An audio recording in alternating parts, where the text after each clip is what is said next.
this segment, we celebrate the strength of a woman. Now, I'm sure the one or two times a child has hit on your door and you're like, no, I just can't take it. And someone reminded you, but it is just but a child. Today in studio, we are speaking about parenting, and we want to know this morning that when should you let a child be a child, and what is the difference between a difficult child and a deviant child? And to give us insights into this is Zipporah Wanyeki. She is a psychologist, a counselor, a teacher, and a parent too. Engage us on all our social media platforms at Y254 channel, at Faith Nsoli. The hashtag is Y in the morning. Karibu sana. Asante sana, Faith. How have you been? I've been fine. You look gorgeous. Thank you, thank you. We thank God for everything. Wow. And so they say that parenting doesn't come with a manual. And so you find that when someone is a first-time mother or rather a new mother, it takes a lot to take into being a mother. Sure. So before we get there, remind our viewers who is Zipporah Wanyeki. What does she do? Thank you so much. My name, as you've heard, is Zipporah Wanyeki. I am a mother of two beautiful children, a married woman. I'm a counselor, I'm a teacher, I am a trainer. All those are my titles. You can find me on my Facebook, Zippy Wanyeki. You can find me on YouTube, Zipporah Wanyeki, for more content about parenting. There is no single theory. Somebody told us that before they had children, they had a lot of theories about parenting.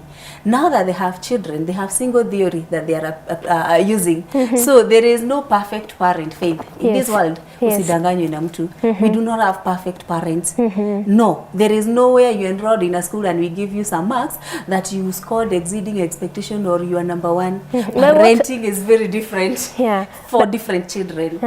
But what of those type of parents? Like for me, I grew up in a village and there was this auntie or neighbor who would be like, Faith ni mbaya. They're always pointing out mistakes in other people's children. And those perfect parents? No, we don't. No, we don't have perfect parenting. Because I'm sure if you're parenting me so well from outside, in quotes, it means your house is well put.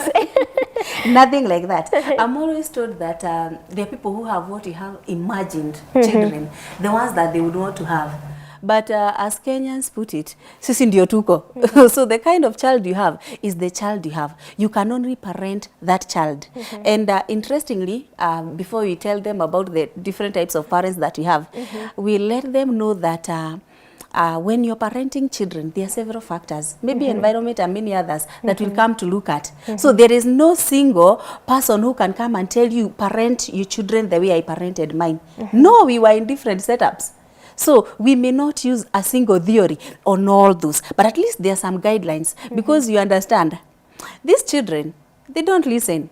You tell them, they are not very good at listening to what you are saying, but they are perfect in imitating what you're doing.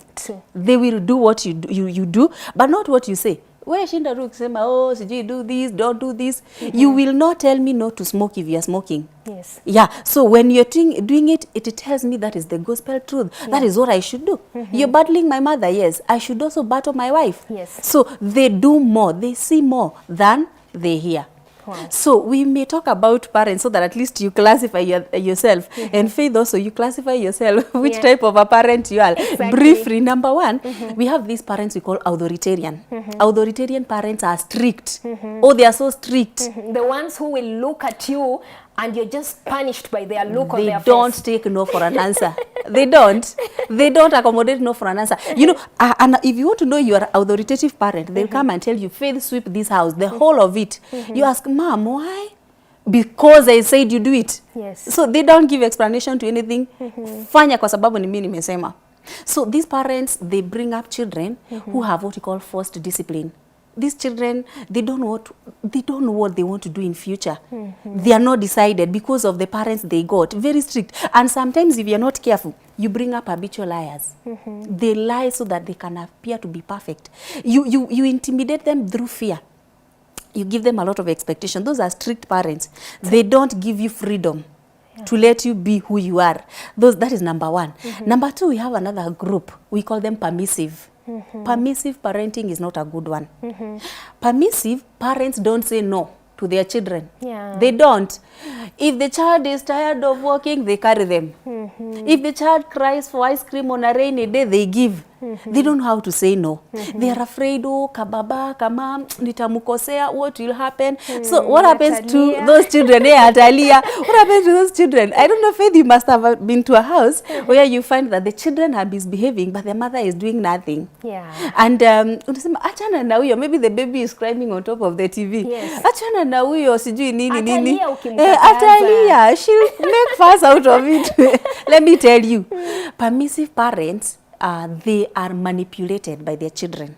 You know, these children, they've also have their own psychology. They know you are weak. They manipulate you. How do they manipulate you? They know you can never say no. So what kind of children do you bring up in future? Children who can never accommodate failure. These children don't know that they can be told no. They don't cope with conflict. So when you hear children in high school, because your behavior, Faith, when you're young, dictates what to become as an adult. So when you hear these children who are telling you how pangwingwi, please find out at what point did this phrase come in. From primary school, when they were young, they did not learn to hear no for an answer. So they become very inconsiderate children. They have everything. So they will be the ones who will be doing all manner of chaos and everything. Lakini hawaulizwi. But such a parent would argue out that this is an innocent child whom the conscious mind does not connect with the subconscious mind. So if he wants whatever he wants, you just give him or her, akigrow atajua. I feel if you take that kind of approach, and every other Kenyan, if you take that kind of approach, atakujenga nyumba ya mawe, you will be cornered. You'll never say no. So this girl grows, you know, when they are young, they don't look very manipulative, but they grow knowing that you can't say no. They hit teenage, adolescent, and it comes with all manner of issues, mood swing and everything. So they tell you, Mom, there's a night out party we are going in Westland, and we'll be back tomorrow morning. You cannot say no, but you know, of course, some of these parties, they are very destructive. Yes. Some of the things that happen there, you have no influence over them. Yes. But you cannot say no. So the next time you'll see this girl pregnant in your house, now umejisaidia ama unalia tu. So personally, I would not advocate to be a permissive parent. That type of parenting, we call them absent parents. Now those ones, they are not there. Kabisa, they are not there. But some parents are too busy, like wanatafutia watoto school fees. Too busy for your children. Too busy for your children, Faith. But you are for them. No. You are for them. When you go out hustling, you are too busy for them. Yes. It is interesting at how maybe our society, we are busy looking for money, busy building empires and everything. But do you know there are things you cannot delegate? You cannot delegate parenting. True. It is not something that you, when you're given by God, you will stand and say, now that my child is 2 years, let me first of all drop this role. I go to Zanzibar or whichever place to Dubai and make money, and then I'll come back and parent. The manner of damage that will have happened to that child is not something that you can manage to maybe rectify. Yes. So parenting cannot be delegated, in as much as you are a very busy mother, very busy parent. Always have time for your children. I'll tell you why. If you don't have time for them, what will happen? Somebody must take up this role. In this world, we don't entertain vacuum. Yes. You are not there, something else comes in. So not even in politics. Yes. This one drops power, another one is sold before you're even called in the mortuary. Yes. Yes. So we don't accommodate vacuum. So you will realize something about this thing. Social media will take in the role of parenting for you. Oh, you don't want to see children that have been parented by social media. True. They will be playing games because there's gaming there, very dangerous games. Some games that are involving cutting themselves, they have seen it. When social media parents, it teaches the children how to dress, so you will never question what they are dressing. The mother was not there to teach, social media played this role. It will teach them language, it will teach them everything. And can I surprise you, one of the challenges we are having with the 21st parenting skills and everything is that these children in future, if maybe they are not monitored, they might not be very social children. They met online, Yes. they date online, Yes. they have their friends online. So this child has no social skills. social skills za kucheza na wenzake and intermingling with people, they don't have. Yes, because it even reaches a point where you have bought this child a phone. So he's always online. He's not even talking to you. Like when you address him or her, you realize like chenye umesema chote, there is nothing amesikia. Imagine. And because you're a permissive parent, unamwambia aki njoki, aki siweke hiyo simu kwanza sijui nini. So don't use that attribute. And the fourth type of parenting that we advocate for, of course there's no single one that we tell people use this one, but at least you look at, you weigh your options. We talk about the authoritative. The first one was authoritarian. Yes. We came to this other one that people are just there permissive. We came to these absent parents. Now we are talking of authoritative. Authoritative parents, they let their children be. They give you freedom, but with limits. Freedom, but with limits. So we know that we will be watching the screen, but we monitor the screen time.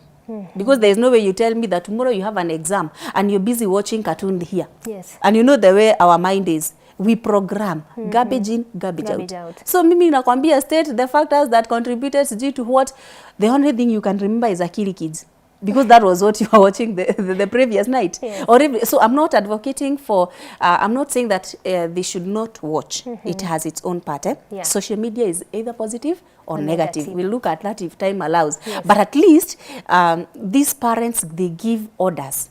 They give expectations. And then they give their children time to go and be themselves. So these children, number one, they are disciplined. Number two, they take initiative. While the first lot of authoritarian children, they don't take initiative. Akiambiwa kaa hapa, hawezi toka. Because mom said, sit here. But this was told, you do this, and this, when you're done, do that. So this child is self-driven. So it is actually one of the best approach to parenting. Wow. And so where does, in the 4 groups that you have mentioned, where does a difficult child lie? That's a different story altogether. But I'll tell you something. For any action, there's a reaction. Somebody told you the other time, I told you, if you see a tortoise up there, somebody kept it there. Yes. So we always ask ourselves, why did this child become difficult or deviant for that matter? Yes. What has happened? Because for any behavior, there's a reason behind. And there are many reasons that we can mention that will make a child difficult. Number one, if you are brought up by negligent parents. I did not tell you that this group that is absent, their children lack self-esteem.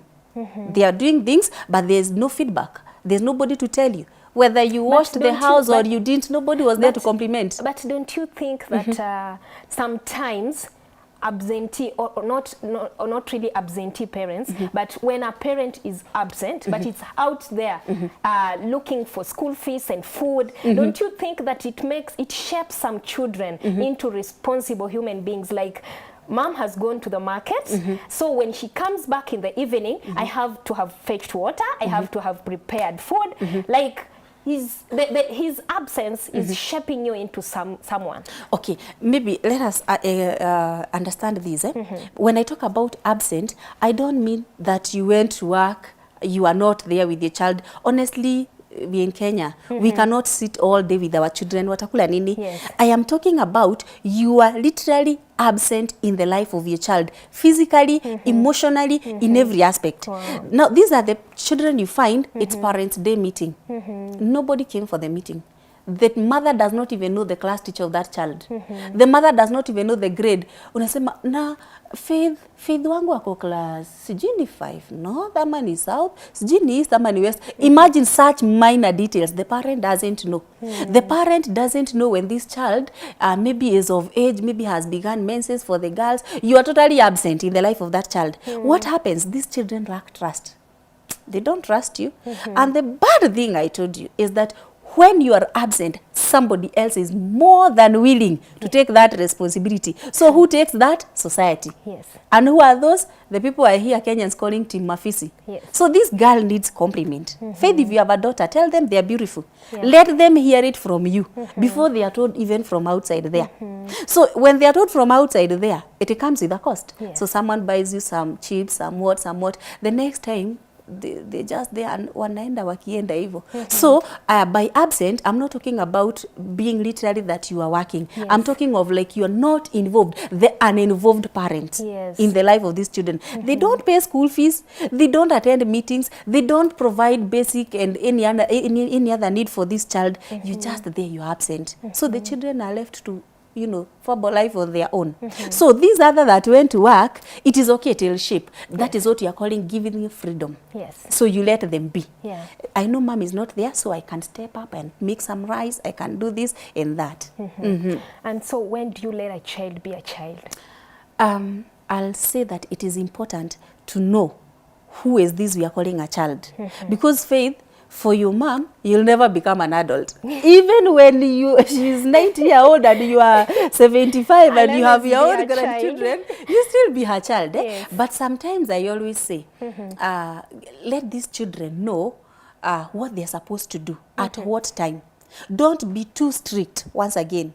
Let them know. Because again, I was telling another group of people, there's something we call fixation. If you skipped a stage, you will pay for it, you will compensate. So what you didn't do that time, you will compensate for it. So let these children be. If it's time for play, provide playtime. Give freedom, but give limitation. Let them know it's playtime. Let them know now it's time to cleaning. This time we are taking it maybe for books. This is holiday time. And if you are a very present parent, you'll notice that, you will always notice that this child, there's a change of pattern. Either there's something, like for example, these children who carry their tablets to bed and you go there online na unapata saa 8 ya usiku ana post status. Unauliza mtoto saa 8 ya usiku, what is the child doing with her phone at 2 a.m. at night? So it means you did not monitor that. You should have all the gadgets by the time you're going to bed. Yes, let them be locked, wajue time ya kulala is sleeping time. So let children be, let them go and explore. And I think that is what CBC is doing. Letting them go and explore whatever they want, their career and everything. As they are doing that, they are learning their talent. They are getting social skills. As opposed to this other person mwenye ameambiwa kai hapo na usitoke. Usijichafue. Let the children be dirty. It is in that they learn. There's someone who was telling me that the child was not, the son, 3 years old, was not wetting his bed when he was 3 years old. And so they decided to take him to school. So after taking him to school, he came back and after some few days, he was wetting his bed. And then this person told me, Bradley must be stressed. So my question is, how, to him, or rather to her, a kid wetting bed and after I may stop for a while, it means this child is stressed. So how do you know if a child is stressed? Thank you, Faith. And this is something common with parents. This, when we are teaching people about what we call defense mechanism, ego defense mechanism. Now, these are things that you do, your body does to escape pressures of life and such stuff. One of them is called regression. Regression is slipping back to an earlier stage that you had outgrown. And one of them is bedwetting. So maybe you find that the child may be, okay, again that one, we may not really come and tell people that this is the stage somebody should stop bedwetting. Yes. It has other factors that comes with it. Because our maturity is also different. But when we are talking about maybe somebody who was had stopped and then has gone back, there is a trigger. And stress could be one of them. And actually one way of noticing stressed children could be bedwetting. They weren't doing it, but now they are doing it. That is number one. You can also look at their sleep pattern. This child, either they sleep too much or they don't sleep at all. Or when they sleep, they have what we call sleep insomnia, disturbed sleep. They are talking, they are screaming, they are crying in the middle of their sleep. You can tell that this child is disturbed. Another thing is their eating pattern. So if you're a mother, if you're a parent, if you're a caregiver, you can observe the eating pattern of this child. Unless medically, maybe the child is unwell, there's an eating pattern. Our body is wired to feel hungry, naturally. So if you're not feeling hungry, then there's a problem. Because your brain requires enough energy to work out through the whole day. Even talking requires energy, isn't it? Thinking, sleeping, walking, all those. So if you are not hungry, there's a problem. And again, if these children are overeating, So I'll come and tell you there's something we call bulimia, anorexia nervosa, Wow. especially with teenagers. They feel like, oh, I'm too fat. They'll induce vomiting. So they end up being figure one, very skinny. It's not a good thing. Another one, overeat. Eat and eat, binge eating. Eat and eat and eat. It's a disorder, by the way. Yeah, we study them when you're doing disorders. And so a child who is growing up and the parent is absent, kind of absent in their life, or rather a child, sorry, recently we had a story Yes. where a child came back from school and it was in the news. The child was being molested by the driver. Sure, I saw it. Very sad. Yes. So this child kind of took so long to talk to the parents. But when she did, the parent was like, ama ni kama huyo mwalimu. Okay, the teacher was calling the parent frequently, telling her that your daughter is always late. But the mother was like, hapana, ni kama huyu teacher anachukia mtoto wangu. So there comes a time when a child can come home and keeps telling you 1, 2, 3, and then you're like, hapana, you don't know even whom to trust. So when should you listen to your child? When do you know that this is the right time to listen to her? Thank you. That's a very deep thing. I will say, always listen to your children. Why? Communication is very important. And by listening, Faith, let's not even talk about just the verbal. You could be even observing what you call non-verbal cues, the gestures. The child is being moody. Find out why. The child is being reserved. Find out what has caused that. The child is being... I have also had cases, by the way, of children who have been molested either by the house help, by the uncles that we bring in, maybe in the name of assisting them join college or something, and has been maybe sexually abusing your child. But now, there is one reason, because we've been dealing with children. In most of my counseling is with children. And you notice, one reason why children don't open up to their parents and they open up to us counselors, or maybe to their aunties or any other person, is because we don't know how we don't respond, we react. Faith, I know if you go and tell, Mom, you know I lost my pencil, how she will respond will make you know whether next time you will report or not. Atakwambia mwingine atasema pesa nini, you think money what they make a noise. Siokoti pesa, enda panda mti na chuna uchune. Unafikiria pesa huko zinaokota na vile uchumi sijui nini. You are only making noise. So how you respond matters. So learn to respond, not to react. Reacting is when you jump even before you hear the whole story. So children tend to fear you. Again, if you've been the absent parent, the uninvolved I talked about, you are not there to know my issues, you never listen to me, you're busy on social media, tweeting and doing all those things. I'm telling you and you're not listening, I will not be very confident talking to you. So molestation can happen and you do not get to know it. Or you know it when it is very late. Personally, I've ever handled a very unfortunate case. It was so unfortunate, by the way. Wow. So I see like we've come to the end of the show. We've run out of time completely. But parenting, I see that it's a very wide topic that we require more time to just talk about it. But I want you to give your parting shot in that camera and touch on co-parenting as your parting shots. Thank you. Finished by saying that, again, parenting is a wide topic. We may not even finish it. There is no single method that we advocate, but at least as a parent, you can choose to give your children freedom, but with limit. Co-parenting, I can only tell our Kenyans, Faith, when you're co-parenting, it is maybe because of divorce or separation. So you decide that you're, because there are many reasons that will make people part ways, but at least these children should not get to notice your indifference. So we are not competing in co-parenting. Don't be a manipulative partner. Don't manipulate your children. Don't feed them with negative information about your spouse. Let them enjoy the freedom from their parents. So there is no single method that we can tell you to use, but at least one thing that you need to know, that children copy what you do, not what you say. So be a good role model. You want to model a good behavior in your children, do that. They will copy it. Instead of telling them, they will not. So model good behavior. Be good role model. if the worst come to the worst, see us, the counselors, will be able to work with you. Wow, what an incisive show we've had this morning. And we always thank you for always coming and teaching us 1, 2, 3. You're welcome. Asante sana. Karibu sana. They say asiyefunzwa na mamake hufunzwa na ulimwengu. Usifike pale to an extent where you become a prodigal son. Sorry. Merci beaucoup for watching. I've been your host, Faith Msoli. Kayesu is up next with Girls Talk. Keep it right here.